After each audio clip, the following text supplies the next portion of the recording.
陽光発電のブレーキ配管の交換ですね。配線の点検とともに進めていきたいと思います。パワーパンの泡立て端子を外して配線をほぐしていきます。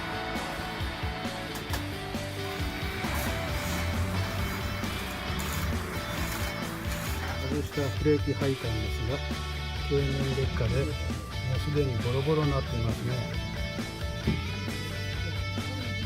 早い判断だったので、中の配線は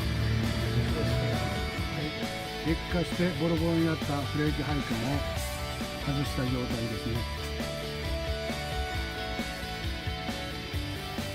ひび割れに早く気づいて交換しますので、中身の線を点検していますが、特に異常はないです。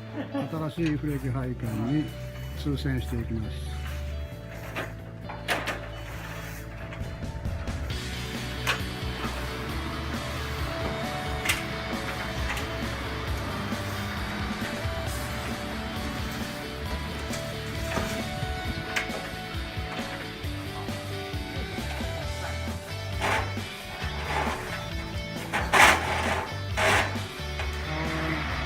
使っている部分のブレーキ交換が終わりました。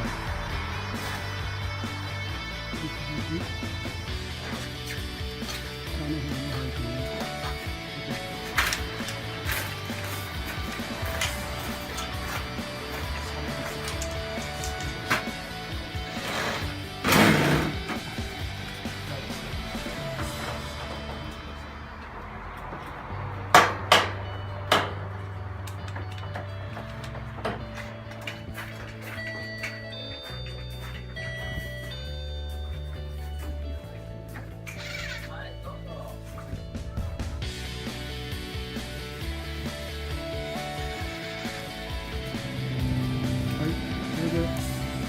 太陽光発電のブレーキ配管の交換が終了しました。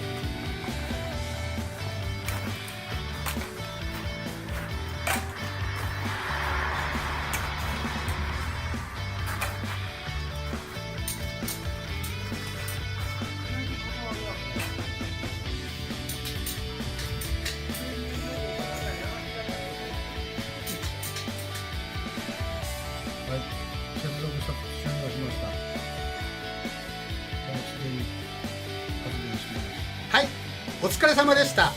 太陽光発電の配線配管の点検とブレーキ配管の取り替え完了です。太陽光発電システムのことなら、システム導入からメンテナンスまでオフィス M に任せてください。